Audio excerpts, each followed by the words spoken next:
What is up, everybody? What is up? What is up? What is up? Welcome to Super Grapple Bros, episode 36. I don't know what you're doing. Having fun. But this is the podcast about two brothers who are former WWE employees that like the wrestling and the video games. And we're talking non-WWE wrestling today. We've got ourselves some first impressions of Wrestle Kingdom 12. That big old show that this company out in Japan, they're new and they do pro wrestling. Mm-hmm. It was out there somewhere. Can I point something out to you quickly involving that? Sure. Have you heard of the Twitter account Vince McMahon Googling? No. It is pretty funny. One of my favorite ones I did this week was Vince McMahon apparently Googling who has a pay-per-view in the middle of the goddamn night. Yeah, I did. I was hoping to watch it live, but I had just finished working like 12 or 13. No.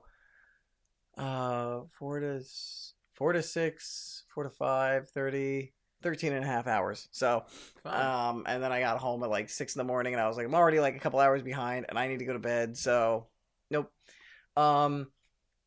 But we have been trying to watch it and catch up. You've seen Okada Omega. I've seen everything up to Okada Jericho. You've seen Okada Jericho. I've seen up to Omega Jericho. God damn it. Forgive me, guys. Before we went live, I got half of my contacts stuck in my eye. We would have started like 20 minutes earlier, so I'm a little and I'm on 3 hours of sleep. So like please forgive me if I'm like a little off today. Nah. But you saw, I'm going to get it right this time, Omega versus Jericho, or Alpha versus Omega, if you would. The big, highly hyped dream match that was no disqualification. You've seen that match. I've seen about, what would you say, about a half of it now at this point? Maybe between a half and a third. Yeah, I've watched between a third and a half of it right now, and I've seen the entire card before that. You have not seen the entire card. No, but we want to only seen that match. But since it just happened, we want to give our impressions. I wish I had the time to watch it all, but unfortunately, for work, the U.S. Figure Skating Championships is going on all week. It's a huge event for NBC Sports, so I've been working mad crazy hours, and I've been trying to squeeze in as much New Japan as possible in the limited amount of time that I've had this week. But I will definitely have watched it by this time next week. Hopefully you will have. Yeah, hopefully. And we'll be able to breaks at work tomorrow. We'll be able to give a more full review of the show then. But we're gonna give our first impressions of what we've seen. Then we're gonna talk about some WWE stuff. You know, we're gonna go back to that big company that we both used to work for. Yeah. Talk about some things that they're doing involving like some mixed tag teams and stuff like that. People getting sick. Yep. Person getting sick. And also we have a actual figure, definite figure as far as how many women are going to be in the Royal Rumble. Yes, we do. The Women's Royal Rumble. And then we're gonna go over to video games where we have a couple questions from our buddy Laserscope, who normally likes to watch us but can't watch us on the stream all the time. He had us create a new Discord channel, a little like channel on my Discord server, which if you're on Twitch, check it out below. It should be in the description if you're watching on YouTube as well. If you join there is a Super Grapple Bros questions section where you can ask questions now. He asked us what our favorite games of 2017 were and what we're looking forward to in 2018, so we're going to talk about that. Plus there's a bunch of video game news going on involving Nintendo, big stuff involving the editor-in-chief of IGN. He's out. There's a new IGN person in. And also a bunch of other like odds and ends and stuff with the video games. Mm-hmm. So we've got a full plate ahead of us today. So let's just dive right in. Wrestle Kingdom 12 was this week. Mm-hmm. Happened at 4 a.m. Eastern time on, what was it? Wednesday night, Thursday morning. Yes. And it was a very stacked show. Yeah, I'd say that's putting it lightly. Yeah, very, very stacked show. For those of you who don't know, we're going to run down the card for you guys. In the opening match, which was the pre-show, we have the annual New Japan Rumble, which it's basically the Royal Rumble, New Japan's version of the Royal Rumble, except instead of being its own event, it happens as the opening match on the pre-show of Wrestle Kingdom. So it's basically it's a combination of the Andre the Giant Memorial Battle Royal and the Royal Rumble, where basically it's a Rumble match, but there's really no, you don't get to challenge a champion when you win. Yeah, it's just like, yeah, it's an accomplishment. So we had that, which was entertaining. Pretty much very much like the New Japan or the Andre the Giant Memorial Battle Royal or the Royal Rumble, and wherein like it's fun. It's nothing too special or spectacular, but there's some good moments. Some old legends will show up and have a couple moments of glory to come, and you get that little nostalgia kick. So it's nice. Then we had the IWGP Junior Tag Team Championships of Roppongi 3K 3000 versus the Young Bucks, which was a very good match. Highly recommend you check that out if you have not seen that. Yeah, I'm not surprised because it's got the Young Bucks in it. Yeah, they usually put they're pretty good. I've heard they're good. Yeah, I've heard it. And I've seen it with my eyes, so I can believe it. Yeah, and there will be we won't be spoiling anything. We're just giving our impressions in case anybody's worried. Next week we'll do spoilers when we get to watch the whole show. But going into this match, just a fun fact, the Young Bucks were 6-time IWGP Junior Tag Team Champions. They were going for their 7th. Very entertaining matchup. Then we had the Never Openweight 6-man Tag Team Championships between the Bullet Club, Chaos, Michael Elgin and War Machine, and Suzuki-gun and Taguchi Japan, which was another entertaining match. Wasn't like, didn't blow my mind, but it was still entertaining, still fun, had some good moments. Cool. Then we had what was one of the matches of the night, in my opinion. Cody Rhodes versus Kota Ibushi. It was a special singles match. Bit of a rivalry going on between Cody and Kota Ibushi. Basically, this was part of the story for this was that Cody Rhodes and Kenny Omega basically are in a bit of a like pissing contest to see who is like the actual leader of the Bullet Club by trying to see like who's the better star and the better athlete. And Cody Rhodes has been on a losing streak of late, having lost the ROH World Title. So he's basically looking for redemption by getting into this big name, big money matchup against Kota Ibushi. And maybe slight spoiler here, so skip ahead. Like I know I said no spoilers, but I think this is a spoiler. You can't continue to say. This isn't like this has nothing to do with the outcome of the match, but this is like something where people have I think mentioned it before the match, but just in case you don't know, skip ahead 5 seconds. Cody came out and his hair was bleach blonde. Yeah, he had that at Final Battle when he did he? Yeah, when he battled Dalton Castle, he debuted it. Okay, in that match. Yeah. I wasn't sure if he had debuted at Wrestle Kingdom or not yet, so I didn't want to spoil it for anybody in case it was a surprise for people. So that was really cool. It was interesting to see him with blonde hair. Yeah. Yeah, I really like it. But yeah, that match was great. Really good storytelling. Like Ibushi's so good, man. Yeah. Like Ibushi is just so good, and Cody is so good classic. Too. Mm-hmm. So that one did not disappoint. Then we had the IWGP Tag Team Championships of Killer Elite Squad versus Sonata and Evil. It was an okay match. Not too great. But no, it wasn't like a bad match. I was like, okay, this happened. This was cool. Got to see a little bit of what Evil's all about because he's a rising star over there in New Japan. Yeah. Then we had the Never Openweight Championship match, hair versus hair, of Minoru Suzuki versus Hiroki Goto. Suzuki, the leader of Suzuki-gun. No way. Yeah, mind blown, right? Is he also the leader of Suzuki, the car company? No. Damn. You wish. Anyway, this was like probably if you're looking for granted I haven't finished Okada Omega and I haven't watched Omega Jericho and I haven't seen Okada Naito yet, which is the main event for the IWGP Heavyweight Championship.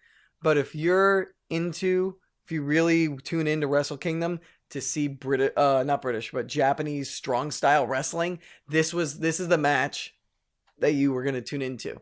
Two veteran guys who just beat the crap out of each other. There were some stiff shots in this match. So if you're really into the Japanese strong style wrestling, definitely make sure that you do not miss, that you check out the Never Openweight Championship match.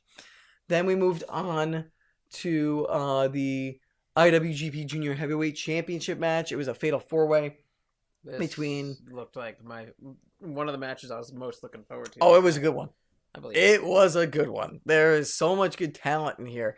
Marty Scurll versus Will Ospreay versus Kushida versus Hiromu Takahashi.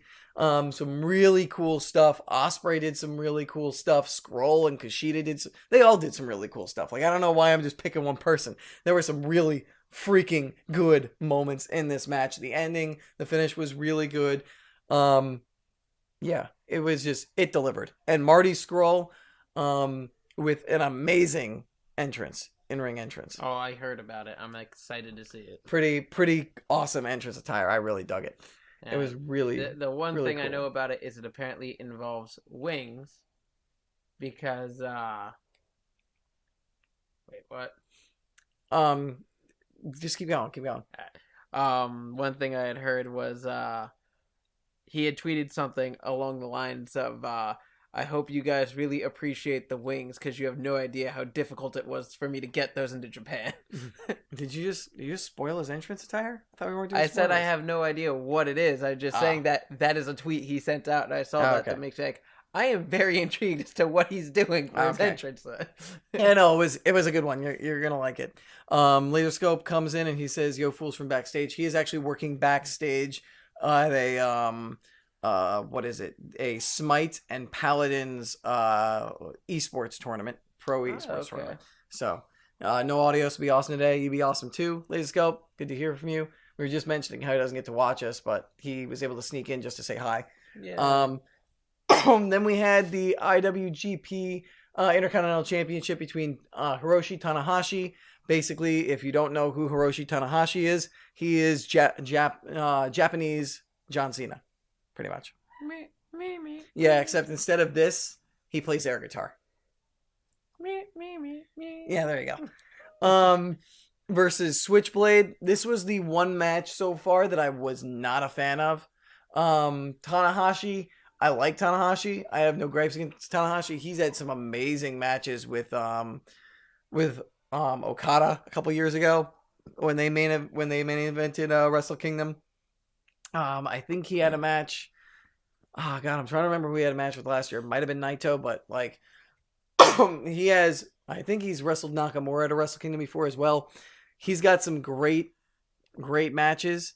And he's a great wrestler, and he's got the position he does as a company. My big problem with this match was Switchblade. I'm not a big fan of Switchblade. To me, as somebody who doesn't watch New Japan regularly, he seemed like a cheap knockoff of Kenny Omega. And Kenny Omega is the biggest star in your own company, so why do you have somebody who looks so similar and has like a similar angle? And the only difference is that his name is Switchblade, and he carries a switchblade around, and he has a necklace of a switchblade knife around him. But aside from that, he's basically Kenny Omega, especially Kenny Omega circle a year or two ago. He's got the black hair, which sometimes he puts silver into. Mm-hmm. He's got the black trench coat. He's got the black gloves, the black jeans. Like, maybe I see him and I'm like, he looks like a poor man's Kenny Omega to me, which, well, again, I'm not a regular watcher of New Japan. I try to keep tabs of the news and the happenings, and I watch Wrestle Kingdom, but I don't watch the majority of the shows. So I don't know, but I wasn't too impressed with this match. This was the only match I've seen so far that kind of disappointed. I have to see for myself. Mm-hmm. Then we had the IWGP US Heavyweight Championship match, the Dream match, no disqualification match, Alpha versus Omega, Chris Jericho versus Kenny Omega. I'm only about a third to half of the way through this match. I am enjoying it. I am thoroughly enjoying it so far. You've seen all of it, so this is where you can take over and give your thoughts. It's okay. No, I'm kidding. It's pretty good. No, but there's a lot. There's don't you lie to me. There's a lot of parts in this match that are really good. God, Jericho. The one complaint I have about it at all is just like, it's so weird seeing Jericho when he's in that in-between phase with his hair where it's not quite like it all the like way. that, actually, with the scarf and everything. Like, I know what you're talking about. Like, when because he had that hair when he first got fired from WWE when he had that match with John Cena, and I hated it then, but I actually like it now. But he didn't do like the man bun with it, and him doing that makes his hair look weird through the entire match, and it's also really off-putting seeing him like that wearing the trunks instead of the actual tights or anything like that. So it kind of threw me off, but it's still good. Okay. But yeah, the match itself has been very good, and the no DQ stuff, it gets involved a lot. It's yeah, I've seen some of it. But hello to the wrestling guy who has come in. He said with regards to the IWGP Intercontinental Championship match, if you're talking about Jay White, who I was when he came in, that is Switchblade. He thinks he's the future of New Japan or future of wrestling in general, especially since he's part of Chaos. I mean, being a part of Chaos is good. Chaos is a big stable over in New Japan. But again, like, I think it's more a problem with his look. And to me, it was like, I saw him and I'm like, who is this guy? I've never seen him before. I've never heard of him before as like a very casual New Japan fan. I haven't seen him wrestle at a Wrestle Kingdom. I've never heard his name in the news. Like, who is this guy and why is he having a match against Tanahashi for the IWGP Intercontinental Championship out of almost nowhere? But again, I'm a novice New Japan Pro Wrestling guy, so this could very well have been a part of a story that was going on for months to build him up. So I don't know. And if he proves me wrong, that's great. Again, my biggest problem was I didn't know who he was.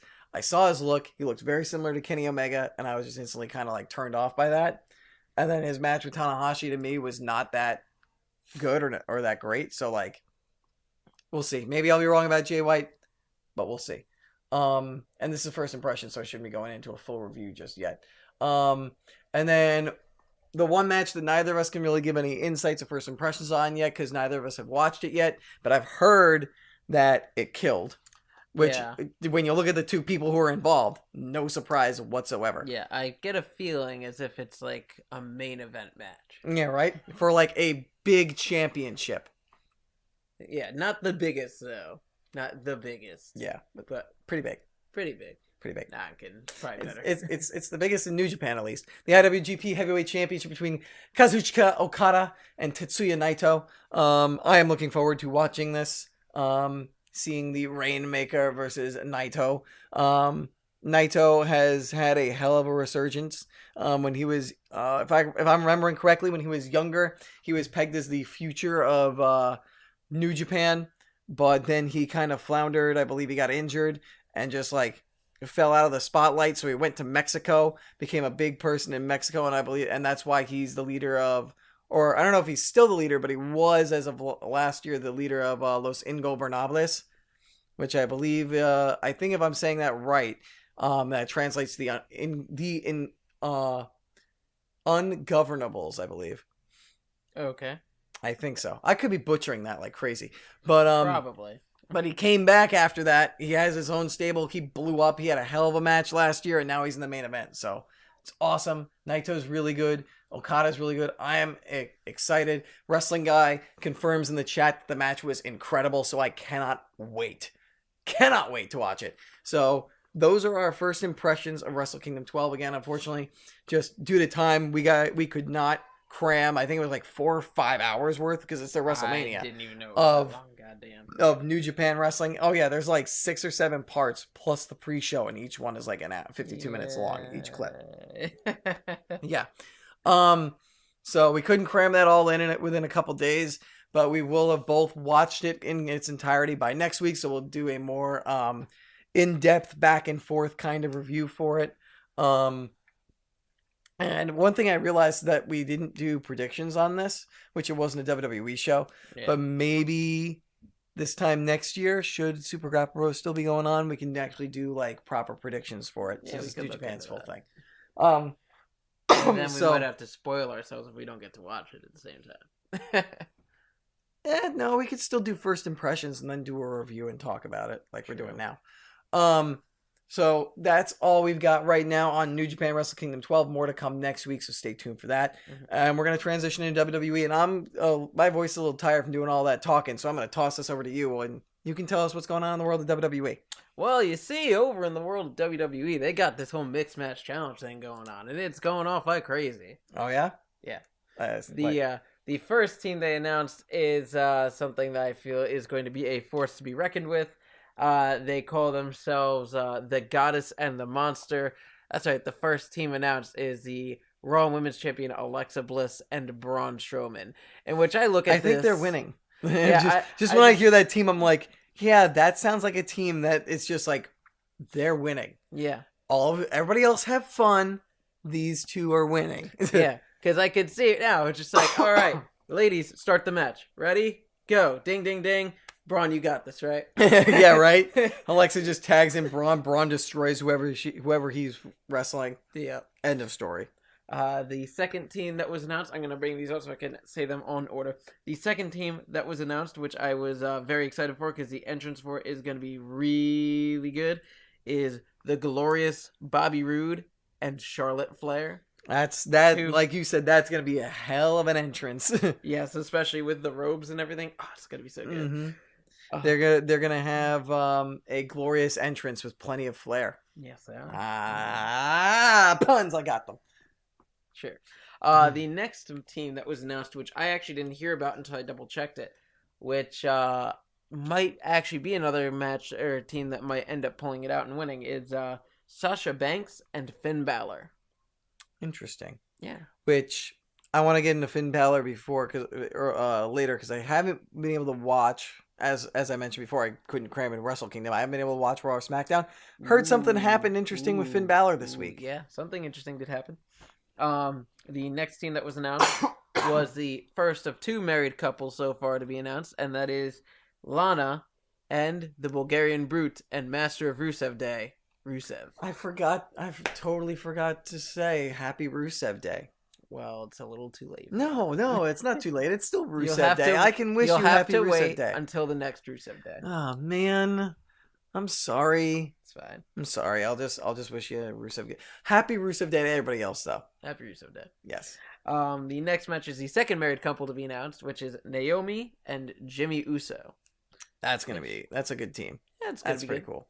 And then the final team that was announced was apparently originally supposed to be Nia Jax and Enzo Amore, since they've had this whole weird relationship thing. Yeah, which is like, what is going on? This is like kind of awkward. Quick tie into Raw. Enzo was supposed to defend the Cruiserweight Championship against Cedric Alexander this week. He went to the hospital with the flu. Oof. And then left the hospital and went to Raw and was like, I want to wrestle. And they're like, no, you're going to get everyone sick. Are you stupid? Yeah. And they sent him back to his hotel room. Mm-hmm. And so because of that, it is no longer going to be Nia and Enzo. It is now going to be Nia Jax and member of Titus Worldwide, Apollo Crews. Interesting. And by the way, you said it wrong. It's Titus Worldwide. No. Yeah, you gotta say it right. Anyway, when is this mixed challenge happening? Like, is Enzo really gonna be that sick to where he's gonna be missing out on the entire thing? Starting up, it's like a tournament, isn't it?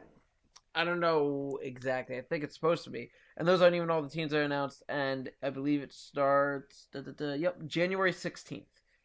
12 episode series premieres. That's like January 10 episodes. That's like 10 days from now.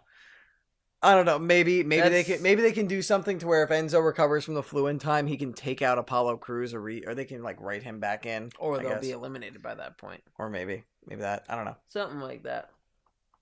But anyway, that's it for the Mixed Match Challenge right now, and it's looking interesting, and I'm feeling pretty good about Braun and Alexi. It sounds very interesting. Yeah.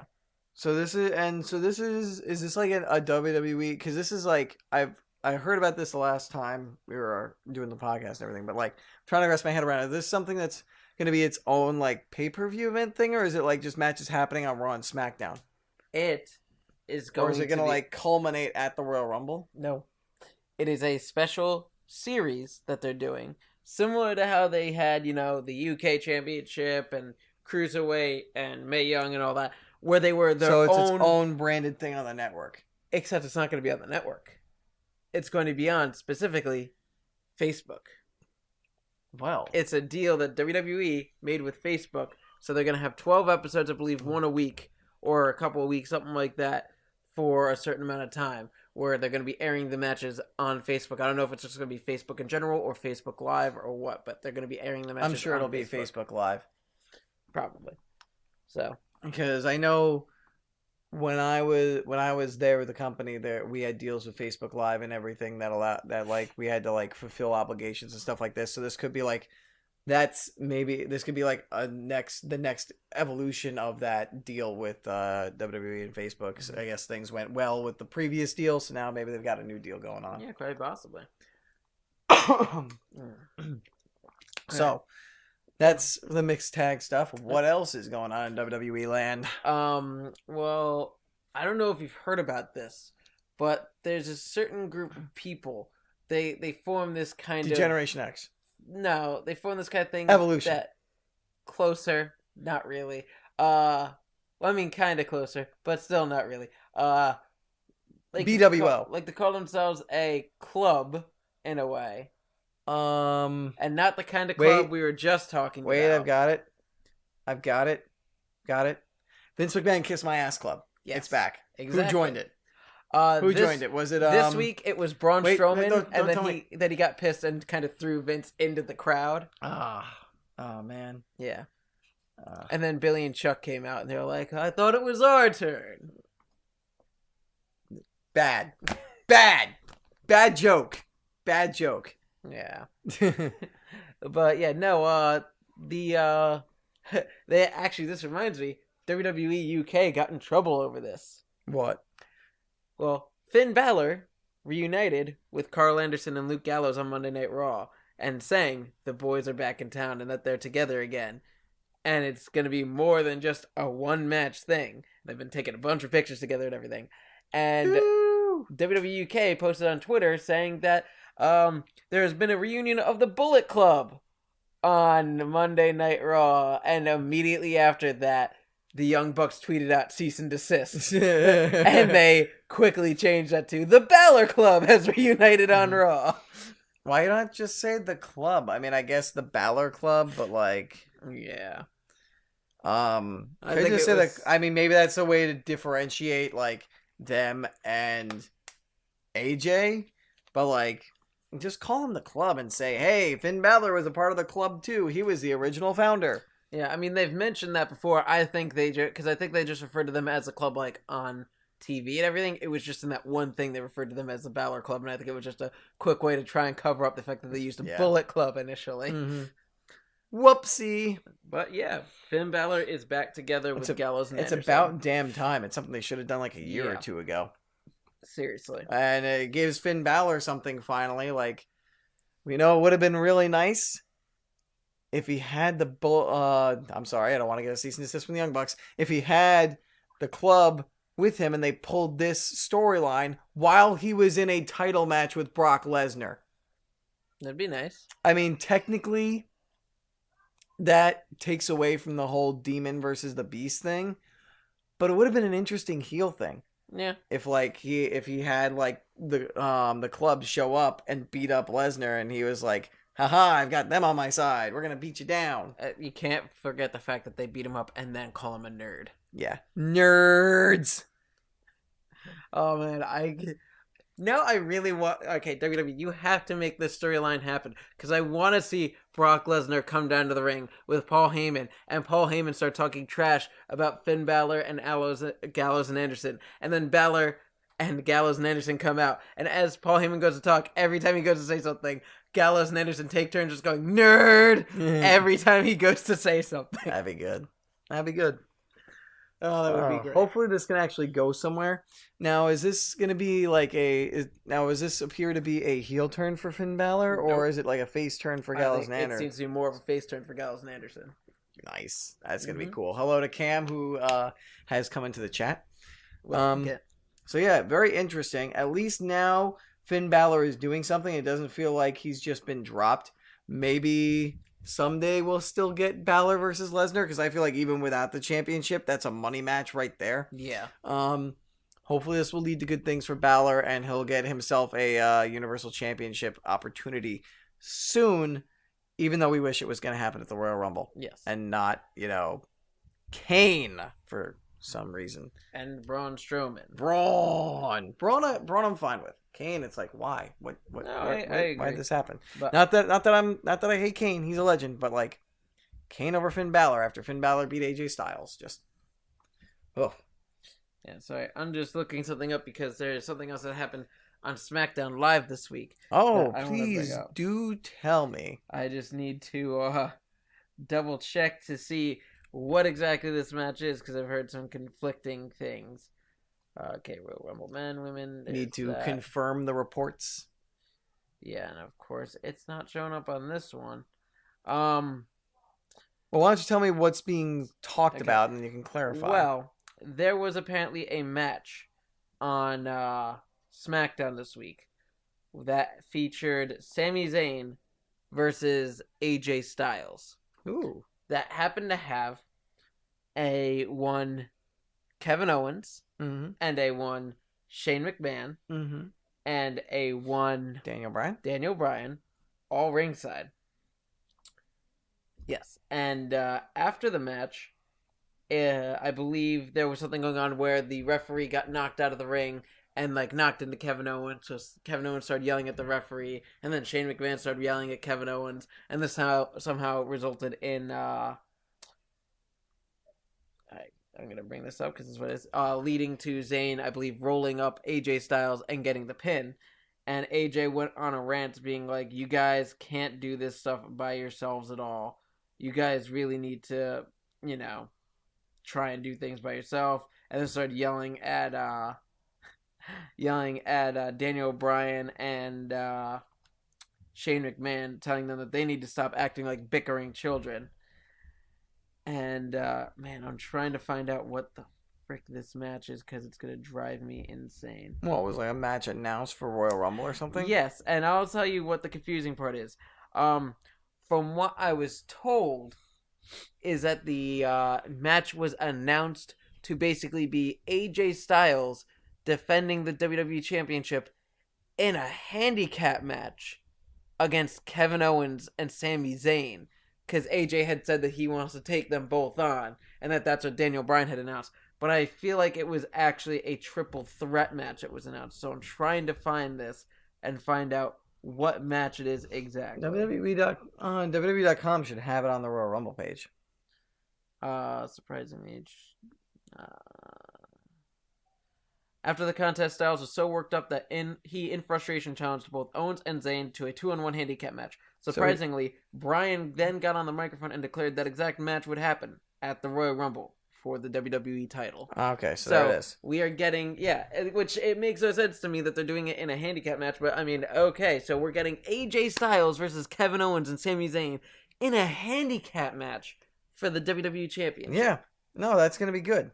You want to know why? Because there's going to be shenanigans involving Shane McMahon and Daniel Bryan. Because there's also going to be a thing of where, like, who knows which one of them, like, it's a situation where like, maybe one of them wants to be a champion over the other and they get into a little bit of an argument. Shane McMahon can get involved and cause some shenanigans for AJ to win. Maybe Daniel Bryan gets involved with him. Maybe the distraction plus the infighting causes AJ to win, Yeah. I shenanigans can happen. I'm pretty sure AJ's going into WrestleMania as the champion. So even if he loses at the Royal Rumble, he's going to then have a match with whoever wins that championship at the event before before WrestleMania. The thing that bothers me about it, I guess, is you could do all that stuff regardless if it's a handicap match or a triple threat match, and usually they do it as triple threat matches. So it just kind of bothers you. It's just like, you know what? Fine, we'll do a WWE title handicap match instead of a WWE title triple threat match. Mm-hmm. Which I think it's just like the oddness of it that bothers me. I mean, it's gonna be a good match. I think it's gonna be interesting, but it kind of threw me off at first hearing about that. Yeah. And then last couple things I will bring up involve probably my favorite brand, NXT. What's going on in the world of the NXT? I didn't get to watch NXT this week, but apparently they did a year in review, and one of the things that they showed on there is a never before aired match, one that I had mentioned was coming up and really wanted to see, and that was Drew McIntyre defending the NXT Championship against Adam Cole with Shawn Michaels as the special guest referee. Ooh. Yeah, they apparently aired that this week as part of their 2-hour thing. And during that, they also announced that not only are we getting the rematch between Aleister Black and Adam Cole at NXT TakeOver Philadelphia, after everything that's happened with them, as I had said would probably happen. Mm-hmm. But we are getting one of my favorite NXT tag teams back in action. In TM61 is finally back. They're coming back, and Shane Thorne has long hair. Yeah, I know. I saw that. I'm like, what? Wait, you didn't look like that last time I saw you. You look different. And I'm like, okay. I guess it's been that long that you've been injured, but okay. Yeah. But I'm excited to see TM61 back. I'm excited for them to be back, and that's going to increase the number of tag teams. Yeah, I was just about to say, as if the NXT tag division isn't stacked enough right now. But I find it funny because not that long ago, it seemed like it wasn't that stacked, and then they brought in the Undisputed Era. They've been promoting it's because teams like Heavy Machinery and Street Profits and that's all the them thing. more. Like a year ago, if we're gonna go back to when we were thinking that DIY had just broken up, the Revival had moved up, Authors of Pain were a green tag team. Sanity wasn't really doing much tag wise. They hadn't been around that long. TM61 was hurt. The Street Profits weren't a thing yet. Undisputed Era hadn't been signed in yet. Heavy Machinery was just barely starting, if anything. Yeah, they just had a couple tag matches. So we only had 2 tag teams then. Yeah. And look at that. I just counted you subtract the 2 that I just not that way. You subtract the 2. Sorry guys, you get to see a rare bird there for a second. I believe that's called a stone cold bird. Yes. The elusive cold stone bird. He likes to go to creameries. Bad jokes all around. So yeah, we've got now. You look a year. If I count out, DIY and the Revival who are gone, you've got Authors of Pain, Undisputed Era, Sanity, Heavy Machinery, Street Profits, TM61, and who am I missing? I'm missing one other.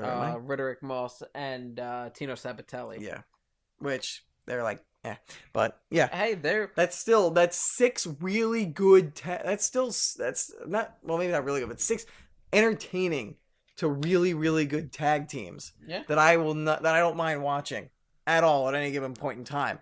I don't think NXT has ever had that many teams at once. Yeah. That good. Yeah, exactly. And here a year ago, we were like, what's going to happen to the tag division? Yeah. And we were thinking about that when Asuka was going to be moving up and everything. Yeah. When she defeated Ember Moon, at least, we were like, well, that kind of kills the division a little bit. She's beaten literally everyone. And then we found out she was injured. We're like, oh, well, I mean, they could salvage it now. Mm-hmm. So... Yes. Yeah, so I'm excited for TM61 to come back. Yes. It's just announced they are coming back. No details on where they stand.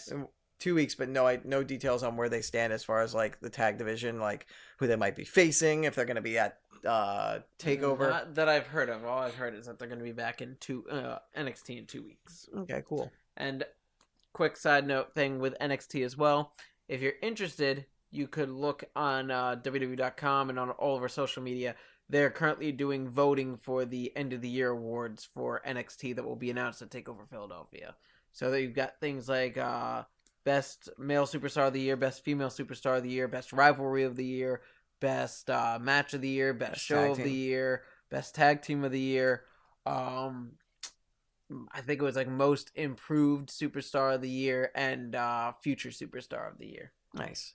And Cam, I kind of agree with him on this. Raw and SmackDown have less properly established or proper tag teams than NXT right now. Yeah, well, I mean, to be fair, NXT is a developmental brand for both shows. They kind of have to try and have a lot of teams, but Raw has one more tag team back now. The top guys have returned, and hopefully they get their dues. The Revival did come back finally. Yeah. They returned. Yeah.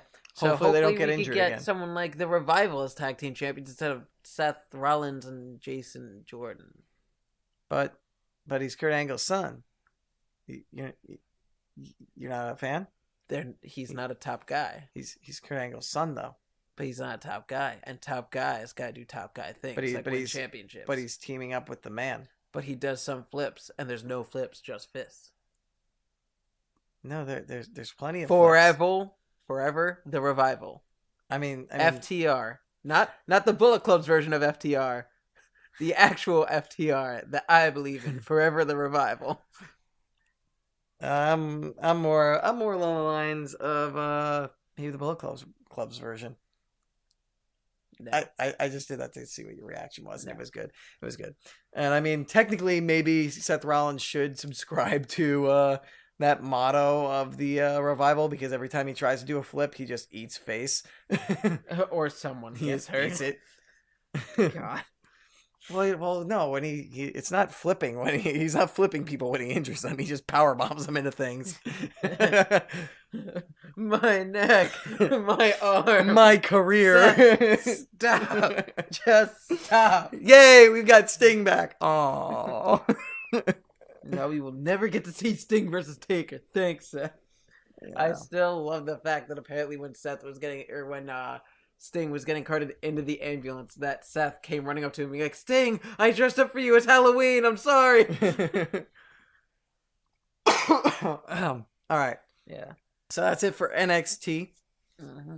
And so that does it for our wrestling discussion. We're going to go into video games now. We're going to start things off with news. Then we're going to go into a couple things that our Laserscope brought up in our, as previously mentioned, new Discord channel within my Discord server. Which go ahead and check it out. Sign up to my Discord if you want to be sure to ask us questions. There's other ways to do it, but this is one way. But we're going to start off with news. I'm going to bring up these stories. I'm going to read them off. We're going to start off. Oh, man. I've got the belches. Ooh, that's one thing, you saying that. One last quick wrestling thing that you reminded me of that I want to mention quickly. The Miz was named Rolling Stone's Wrestler of the Year. Ah, yes, he was. Well deserved. And he's coming back this upcoming round. Miz had a hell of a year. You think he'll win the championship back from Roman? From Roman? Probably like Royal Rumble or something. Yeah. What? Yeah, well, that's not funny. The story isn't funny though. But the name is. It doesn't matter. The story's not funny. Our first story comes from not video games exactly, but more of a site that deals in video game news. IGN, the biggest video game website out there on the internet. They have parted ways, fired, however you want to say it. Their longtime editor-in-chief, Steve Butts. Can you not? This is actually like a serious story. Sorry, I just had to do it one time after you said butts. He was fired for alleged misconduct.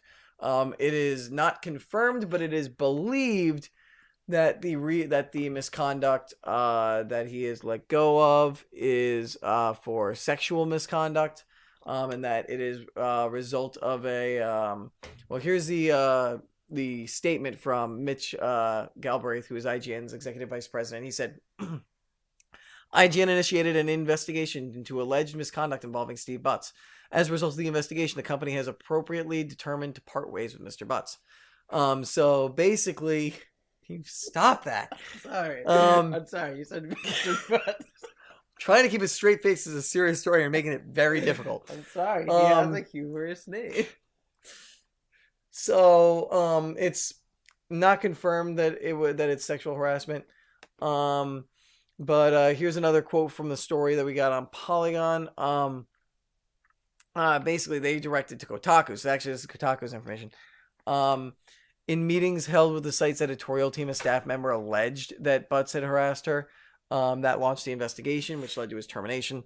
So it's believed that he sexually harassed a woman, and thus... who knows how long ago that was, because there's that infamous story with the IGN editor. Yeah. I'm going to get her name right, so that way I don't mess it up, because right here, Kaylee Plague. This is after the story of her bringing up, now she's at GameSpot. She was at IGN, that she left IGN because of sexual harassment that went unnoticed or ignored by the IGN HR team. Yeah. They tried to get her to sweep it under the rug. Yeah. And it was filed against Vince Ingenito, who was let go last year. Before Plog brought this up, and it was for a separate thing, not for the misconduct or alleged abuse. And so this investigation, I guess, came after that whole thing blew up, and it looks like IGN's trying to do damage control and find out and like see how deep it went. Yeah, see how bad the investigation was, or see how bad the misconduct was, abuse was across the company as a whole, and try to clean up the scandal that their HR created by just ignoring sexual harassment. Everything's issues. fine. Lift the rug up higher. Everything's fine. Oh crap! We missed a dust bunny. Oh, we're caught. Oh man, it's everywhere. We're dust busted. Sorry, I couldn't help it when you just said Mr. Stop Butts making there. butt jokes. This isn't funny. It's not funny, but his name has butts in it. But we will transition from that into an actual funny joke. We're gonna get away from this so that way we don't get people yelling and screaming angrily at us for being insensitive. I'm not being insensitive Serious about the issue situation. here. I feel really bad about the situation. I'm just laughing at the fact that his name is Butts and that you said the words Mr. Butts. I hate you so much. I hate you. All right, moving on. This is a little bit of an uplifting, funny story. Which is good because surrounding the game, there hasn't really been a lot of funny or good news surrounding this game. Battlefront 2. Star Wars Battlefront 2, the much maligned game that I've maybe played one or two really quick multiplayer matches that got destroyed in.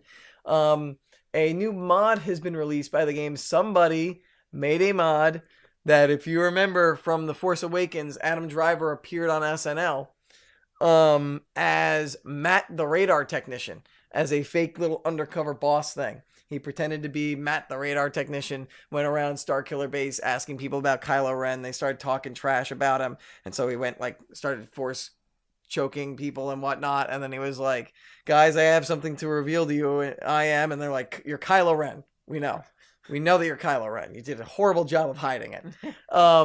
But somebody has actually, I guess, I don't know if this is its own character or it's probably a skin, has taken Kylo Ren and made a hero, Matt the Radar Technician skin of it.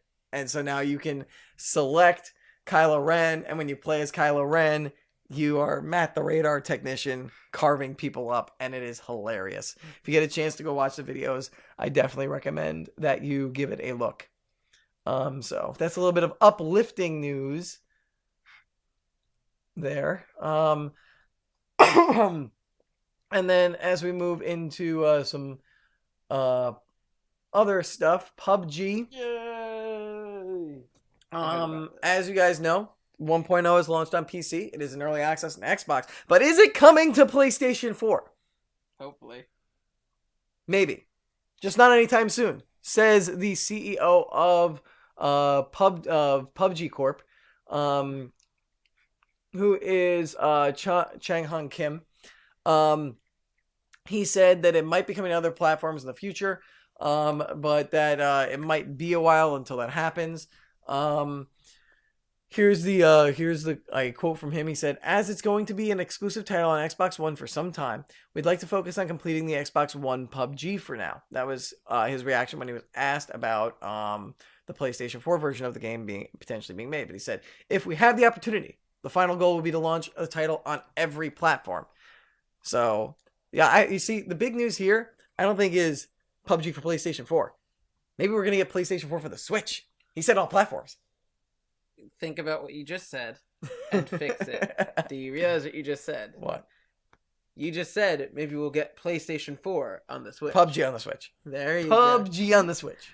No, now I have to bring this up because now I'm terrified for PUBG. Why?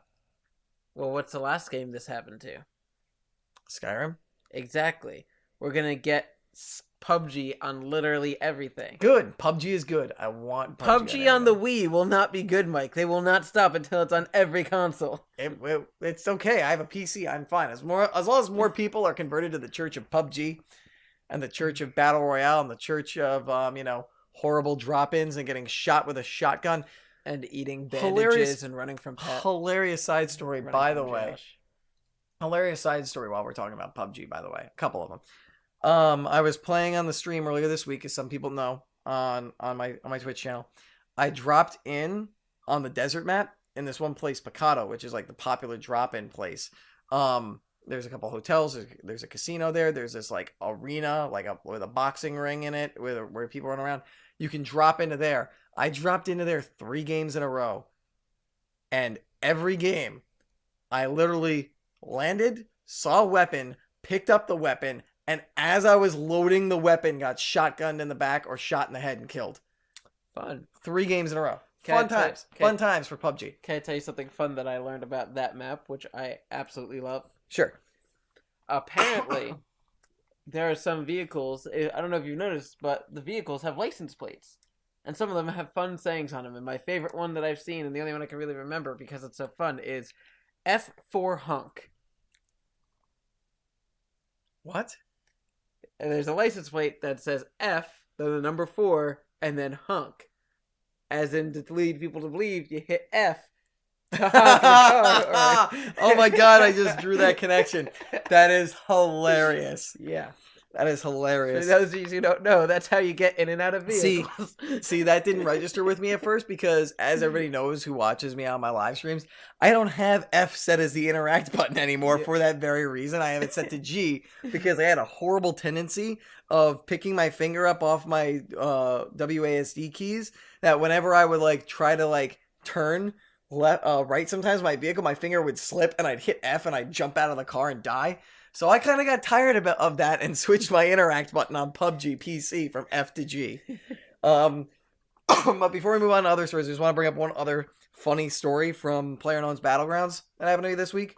Over the weekend, I was playing some squads with my Bravo Company 796 clanmates, Destiny clan. We play other games now because Destiny 2 was kind of a bit of a disappointment for people. But I was playing some PUBG with them. Names Epileptic Fury, Unbearable 22, and TF89. All 3 of them are on Twitch. Go ahead and check them out if you want to see PUBG and some other games. They're good guys. We played a squad game. We dropped in on the military base. We were able to all 4 win that battle and survive without any of us dying. We drive to the edge of the island, get in a boat, swim across that little like narrow area. It's not a river because it's an island. And we get to the other side, and we go into one of the complexes there, the one just to the west of the fishing village. And we're looking, because we're getting close to the final circles, and we're looking to see if we can see anybody. And we see, on a hill, about 6 to 8 guys in red shirts running around, screwing around with each other, not fighting each other. It was apparently like 2 squads of people who were like stream sniping or coordinating their spawns. That's actually something I wanted to bring up. That's apparently a thing that's going on in PUBG. You haven't heard about it? Well, I've seen it. I've experienced it. Yeah, they've been doing it in not only squad games, but also in solo games, where it's a secret code where you go and you wear a red shirt, which means you're willing to work together, and people in red shirts will meet up and work together in solo and squads and all that. So we ran into these red shirt guys. It was hilarious, and you can go on my. I actually clipped this off. I clipped the whole game and just the part we run into the guys with the red shirts. If you want to like see it, so go to my highlights, check it out. Twitch.tv/L_Murph, if you didn't know. Got to get those plugs in. We all had sniper rifles, so we took a couple shots in at them. We didn't like hit or kill them, but they like scattered like ants or like cockroaches when you turn a light on. And then we saw them like going back and forth between the hill and this other complex in front of us. And it's hilarious because at one point, like, they kill a couple people. And then at one point, like, as the circle's close to closing, they all go to regroup. And you see, like, 5 guys running down the hill next to each other in red shirts and a Jeep behind them driving down and filled with people in red shirts. And we're like, oh, God, we are so screwed. The final circle spawns to our east in between our complex and the fishing village. Okay. And so we go on there. There's, like, this little knoll, this little, like, tiny hill. And we all set ourselves up with sniper rifles, and there's a hill now obstructing our view of the complex they're all coming from. So we're all scoped in, ready for like this ridiculous last stand against 2 squads working together. And there's like 17 people alive at this point. And then we hear open fire. And it must have been another group very heavily loaded up with stuff. found them and opened fire on them while they were making a run for it, I guess, for the circle because the blue was closing in. Josh was coming. They got into a massive firefight and then all died outside the circle. We saw our kill feed just fill up and the numbers dropped from 17 to 5. And we're like, oh God, there's 4 of us. There's only 1 person left. And there was somebody who was solo, like the rest of his squad had died, who was behind us. He got a shot on me, knocked me out. My teammate revived me. Then he got knocked out. But my other 2 teammates, while he was doing that, they found him and they killed him. And we won with all 4 of us still alive. Nice. But it was just a hilarious moment to see people in red shirts doing the whole working together thing. And then another squad. We don't even see it. We're ready for this like massive, like almost as if like we were the orcs in the 2 towers and just seeing Gandalf the White come over with the Rohirrim, and we're just gonna try and survive as best we can. But then we hear this gunfire and we don't even see it. We hear it, and then the kill feed just fills up. It was hilarious. That's great. So that's PUBG, and that's part of the reason why. That's public G. Yes, that's part of the reason why I want it on all systems, because I want everybody to be able to enjoy that kind of fun. Especially on the Wii. So we're going to move on to another story. We're going to move on to an update from our big story last week. Mm-hmm. Kind of another mood shift, unfortunately. Update from the swatting story that we led with last week. A Los Angeles man was arrested in the case of the swatting incident where basically 2 gamers got into a fight. A third gamer was brought in, and one of the gamers gave the other 2 gamers his address, quote unquote, telling them to swat him, daring them to do something about it.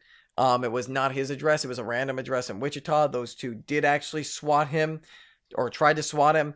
An innocent 28-year-old who doesn't even play video games, got swatted. He went to open the door.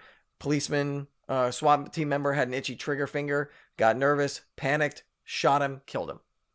So a Los Angeles man, Tyler Barris, who is 25, was taken into custody on a fugitive warrant according to the LA Police Department. He is believed to be involved in the swatting situation. It is unsure whether or not he is going to be, whether or not he was the third party, the third gamer who called in the SWAT, the second gamer who got the third gamer involved to do the SWAT, or the first gamer who egged them on and gave them the fake address. But I figured it was good to update everybody on this story to show that, swatting is not funny. It's not a joke. You can ruin people's lives. You don't do it, you're gonna pay. And one person has already paid. And I'm sure since somebody is dead, and this is an actual like murder or homicide investigation, or involuntary manslaughter, or however you want to consider it, that these other 2 people, I'm sure they're gonna get caught eventually. And they're going to get arrested too, and they're going to pay the price. Yeah, probably. Hopefully. So just wanted to update everybody on that story there. And then we got 2 more stories that I want to talk about right now. A couple other stories. One quick is a Destiny one. People were upset that they couldn't do some content from the original Destiny. Now DLC was out. Mm-hmm. Destiny has fixed that with a new patch, so players who don't have the Curse of Osiris DLC can compete in Iron Banner and faction rallies. Very good. So that's good. They righted that wrong. That's a step in the right direction for Destiny.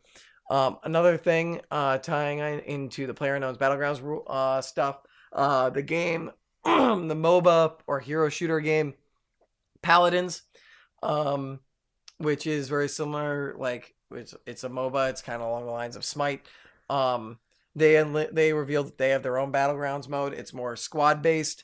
You pick a square tile on the map to spawn into. You can take your time when you do, and it's based on some characters do damage, some heal. So it's a basic battle royale on an island, that kind of stuff. But you're playing in a team thing, and characters that are selected are designed to work together as a team. So it's not like one man for himself. And I don't believe there's a duos version. And 8 different, and each game shuffles all the heroes to where you can only select from 8 of them. Wow. So, and it's apparently different 8 people, or it's randomly generated every game. So you're not going to get the same 8 characters every game to play. Mad Catz apparently is back from the dead. They declared bankruptcy back in March. So for those of you who know those sweet Mad Catz third-party controllers, there is now the company is now phone call. Oh.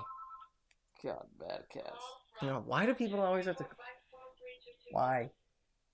Can somebody answer it? Good. Okay. So distraction aside, the company's now. God damn it! The company is now known as Mad Catz Global Limited. Hold on one second.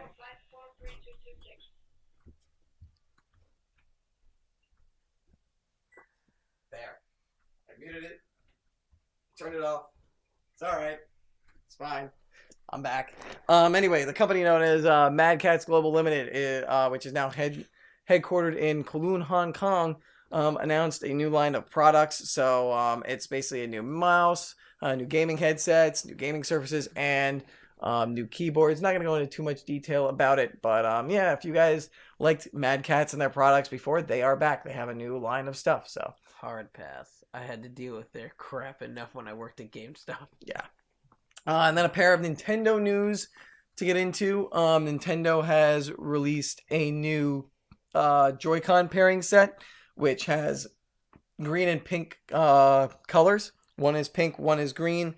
Neon green and hot pink, which are tied into Splatoon 2, which is cool. And as my voice strains, the Nintendo Switch... Apologies, bad time to take a swig of water, but I feel like for your sake and your ears' sake, you needed it. The Nintendo Switch sales in Japan have eclipsed the lifetime sales of the Wii U, also in Japan. Not surprised at all. Yeah, the Switch is a huge success, selling like crazy, which you can't really blame it. It's no surprise when you've got the Legend of Zelda Breath of the Wild, Mario Kart 8, the upgraded version, and Super Mario Odyssey, and Splatoon 2, plus the Mario and Rabbids Kingdom Battle, which is really good. Already. Yep. So, I'm trying to find the numbers here. Where is it? The Switch is at 3.4 million right now, as of the latest numbers released. The Wii U had sold only 3.3 million units in Japan over its lifetime. So it's already 100,000 units over the lifetime sales of the Wii U. So good news for Nintendo. Yeah. Nintendo itself also reported that the Switch was the fastest selling console in the US, logging 4.8 million units by year's end. So that's really good so that would bring the total up to around like over 8 million units sold between the US and Japan total. It is believed that the company's most recent guidance is that it expects to move 14 million Switches by the end of the fiscal year in March. And that would also eclipse and get over, that would be almost 500,000 more units sold than the Wii U's global lifetime sales. So, good news for Nintendo. Good news for the Nintendo Switch. I like it because that means that we have a healthy video game industry. Yeah. Where we have, and it's good to see Nintendo competitive once again, definitively. So, gotcha. That's Microsoft. That's all the video game news I've got. I haven't heard a certain chime from somebody. It's because there hasn't really been any of that this week. Are we not going to get our Overwatch news this week? Not this week. Wow, an episode without Overwatch news. It is a first. Oh god. Gotcha. I was wrong. I was faked out. How dare you? My ears.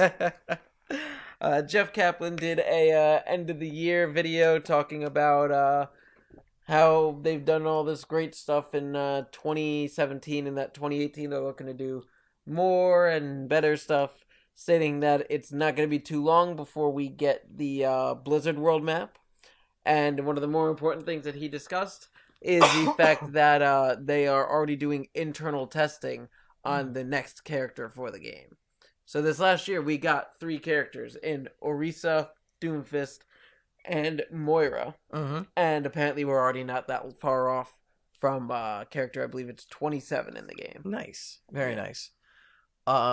And is that it for Overwatch news? For now, yeah. All right, so that is it for video game news. We're gonna close things out before we get to our Finale. finale. The Housekeeping. No, not the housekeeping. The Before we get to the kayfabe trusted news article of the episode, we've got our first questions brought to us via the Super Grapple Bros questions and suggestions channel on my Discord server. Go check it out and join. It comes from Laserscope. His first question is, they're both video game related. Which games in 2017 had an impact on you? You loved, you hated, or you just couldn't bring yourself to care? I've had a little bit of time to think about it, so I can talk first if you would like. You could go ahead first. All right. First off, the one that had the biggest impact on me had to be obviously PUBG. I play that game like crazy. I started playing it like almost the first week after it came out. I've been a part of the craze ever since. It's a large part of my Twitch streaming. I am addicted to it. I cannot stop playing it. I think it has changed gaming as a whole. It's changed. It's also, I think it's going to have an impact on how people can create games going forward. It's going to, I think, cause a surge in either early access games or the way you develop games and release games on Steam or on PC. It's going to shift. I'm sure we're going to see a lot more battleground, battle royale style games. So, and again, had a big impact on me. It's become one of my favorite games. I love it. I love the unpredictability of it. I love that it's a mixture of luck and skill, and the fact that almost anything and everything can happen, and it can create for some tense moments, some frustrating moments, and also some hilarious moments. So that's the first one that comes to my mind. Do you have one on your mind to talk about first? Main game that I've enjoyed this year. I mean, realistically, I've basically played 4 games this year, and one of them didn't even come out this year, and that's Overwatch. I played a lot of Overwatch. I played, when it came out, a good amount of Destiny 2. I played a decent amount now of WWE 2K18, and the one that I'm most excited to talk about, because I've been thoroughly enjoying it from the second I started playing it, and I'm a few hours in now, is Assassin's Creed Origins. Nice. It is definitely different than all the other games. I like the way the level up system works, and there's a bunch of different gear. And like how in past games it was like, oh, you've got a gun and this sword. Oh, now you've got this gun and this sword. Now it's like you get two bow slots, 2 sword slots, a shield slot. There's different types of swords. There's different types of bows. Like with the bows, there's hunting bow where you could like draw it back, and the farther you draw it back, the more damage it does. Light bows where you could shoot quicker. And predator bows where you could shoot from a longer distance and is meant for using in stealth. And then you've got different kinds of swords, like a regular sword, a sickle sword, which does like bleeding damage, things like that. And so the little bit that I've played so far, I've been thoroughly enjoying, because it's a huge, open, beautiful world, a good character so far, and the gameplay in it is absolutely fantastic. Yes. Like, I heard it was good. I'm surprised it's this good. Yeah. Another game that had a good impact on me was Cuphead. I haven't been able to play much of it, but I am just so in love. Being a Disney fan, I am in love with that era of type of animation. Even though it's more based on Fleischman than Disney. It wowed me. And it made me want more games like this going forward. Maybe not exactly like the Boss Rush type game, which, I mean, it's not a knock on the game. I still love it, even though it's incredibly hard and I haven't played that much of it. But like, I kind of want, with this and also Benny and the Ink Machine that came out this year, I kind of like those old like 1930s, 1940s art style type stuff, and I would love to see more developers do stuff with that. Another game, couple games that had an impact on me, Destiny 2, obviously. I didn't play it as much as I thought I was going to, but my girlfriend really loves it. And my clan hasn't really done much with it. Something that impacted me, that really let me down, was Mass Effect Andromeda. All the issues that happened with that. Yeah. I mean, I was enjoying what I was playing of it, but like, it wasn't causing me to get invested enough to really like care enough, which upset me. I really hope that the series isn't done for. I hope it comes back, and I hope it's treated better. Another game that had an impact on me, I think, did this come out this year? I'm trying to remember. For Honor. That came out this spring, right? Yeah. Yeah.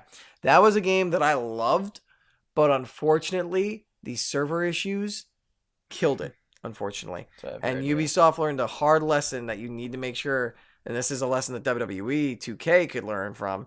You Hell need yeah. to, if you want to have a strong multiplayer component, you need to have good servers. Give me a Because hell it took yeah. forever to get into a game of For Honor, and I was all about For Honor. I was ready to like play a crap ton of For Honor, but then the servers had issues, and after the first week or two, there was almost nobody online anymore. So even if the server connections were good, you couldn't play with anybody. Yeah.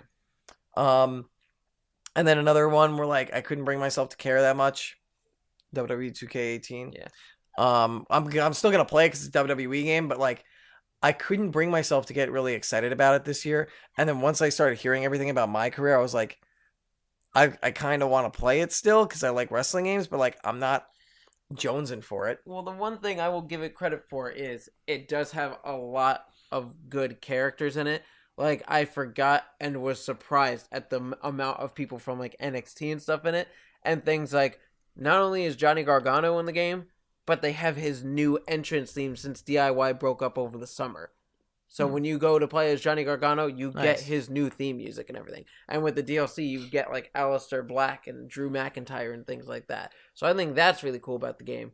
But, I mean, hey 2K, can I level with you for 1 second? Maybe next year, with your game, instead of trying to bring in all this new innovative stuff, how about you take the stuff you've got now and you just build on it from there and make that better. So I don't have things like me agreeing to work with Luke Harper, and then after he helps me in the backstage area, Randy Orton asks me what we should do next, and then when I'm done dealing with Randy Orton, who's apparently suddenly taking the place of Luke Harper, he gets replaced by Sin Cara. And I'm like, how did Luke Harper become Randy Orton, become Sin Cara in a matter of 2 weeks? Hornswoggle. He's a magical leprechaun and he's back. Yeah, basically. I kind of figured, maybe if Luke Harper quickly shaved his head and then got some tattoos and then later on in the week just put a mask on, maybe it would work. Yep, that's what happened. Happened. He also shrunk. Yeah, I mean, come on though, guys. Just... Like, you got a good thing here. Just focus on that. Don't try new stuff. What you're doing is good. You just need to make it work better. Yeah. Because, I mean, it's fun for what it is, but at the same time, it's kind of ridiculous. A couple other games I want to touch on before we move on to the second question of Leader Scopes is another one that had a positive impact on me was Friday the 13th, that game. Man, it was a lot of fun. It was buggy, but oh my God, was it hilarious. I kind of want to play it more. I kind of want to. I have it. I ended up uninstalling because I needed to make room for other games, but I eventually want to go back to it because it was so much fun getting to play as Jason and stalk around people, and yeah, it was buggy as hell too. But like, not only were the mechanics fun and it led to some funny, awesome moments with like just random strangers, but also like people role played in that game, and it was friggin' hilarious. It was so much fun to play as Jason and just role play and just be like, oh, I'm gonna be this random character, like I'm Jar Jar Binks Jason, or if you're playing as the Camp Survivors, I ran into people who are role playing as Mickey Mouse and Donald Duck. Like, it's just hilarious. It was. You gotta get out of here, Donald. Yeah, Donald actually shot Mickey. Yeah, that he was a bastard. But like, it was just it's awesome. It was awesome to see people like be able to role play like that, and I would love to see more games that like cater to being able to do something like that and have fun with random people where you can like role play as you're playing the game with people, and where it doesn't have to be this extended thing. Maybe it's just in quick little games. And I would love to see like more horror games along this line. This also goes to show that like Kickstarter games aren't a complete failure, because if I remember correctly, Friday the 13th was a Kickstarter game, and despite it being buggy, it still came out and was done well. So that was the last game. The second to last game I want to touch on. Last game I want to touch on. Didn't play it until 2018. I didn't play much of it, but it is still kind of like one that I'm having a hard time bringing myself to care. Battlefront 2. Yeah. Because I'm a huge Star Wars fan. But the multiplayer is kind of messed up right now, because if you put a lot of time into it, you've got a significant advantage. If you spent money on loot boxes early, you've got a significant advantage. I jumped into 2 games and died almost constantly, and it was like not fun at all.